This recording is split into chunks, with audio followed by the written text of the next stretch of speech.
Alors voici un petit exemple. Ici, vous avez deux pièces assemblées.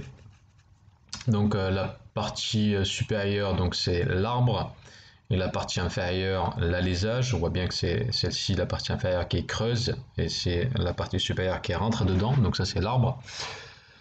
La cote commune à ces deux pièces-là est une cote de valeur nominale 30 mm.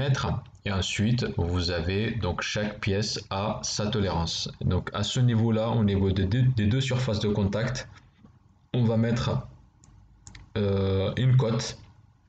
Donc vous avez ici ce trait-là qui va rappeler cette surface de contact et ce trait-là qui va rappeler cette surface de contact ici. Et là, vous avez la ligne de cote.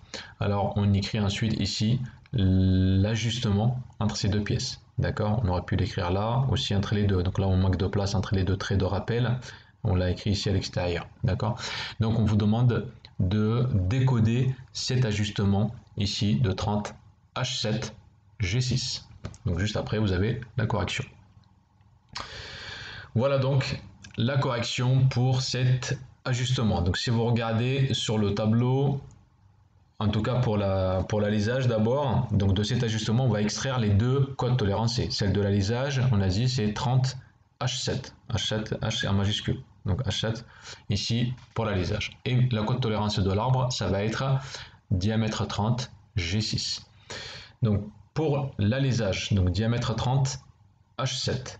Si vous regardez sur le tableau, d'accord, vous allez trouver un écart supérieur de 21 mm converti, oui c'est ça, 21 micromètres, pardon, 21 micromètres converti en millimètres, ça va vous donner 0,021 mm, et l'écart supérieur, lui, vaut 0 micromètre, donc ça fait 0 mm. On peut en déduire ainsi la cote maximale de l'alésage, qui est de 30 plus 0,021, donc l'écart supérieur, ça fait 30,021 mm. Et la cote minimale, pardon, c'est la cote nominale plus l'écart supérieur, c'est-à-dire 30 mm.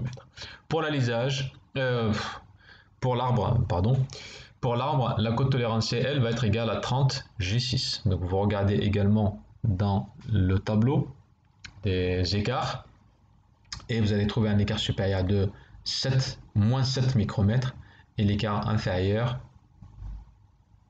là il y a un petit souci, j'ai dû me tromper. Là il y a un petit souci parce que l'écart inférieur ne peut pas être plus petit que...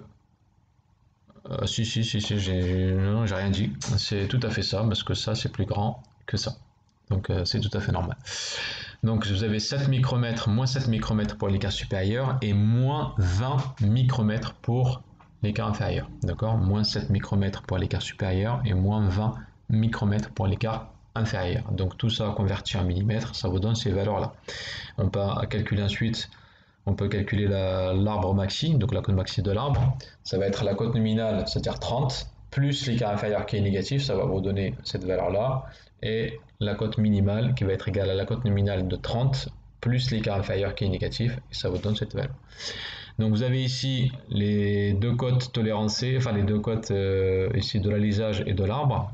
Pour chacune, vous avez la valeur maxi et la valeur mini.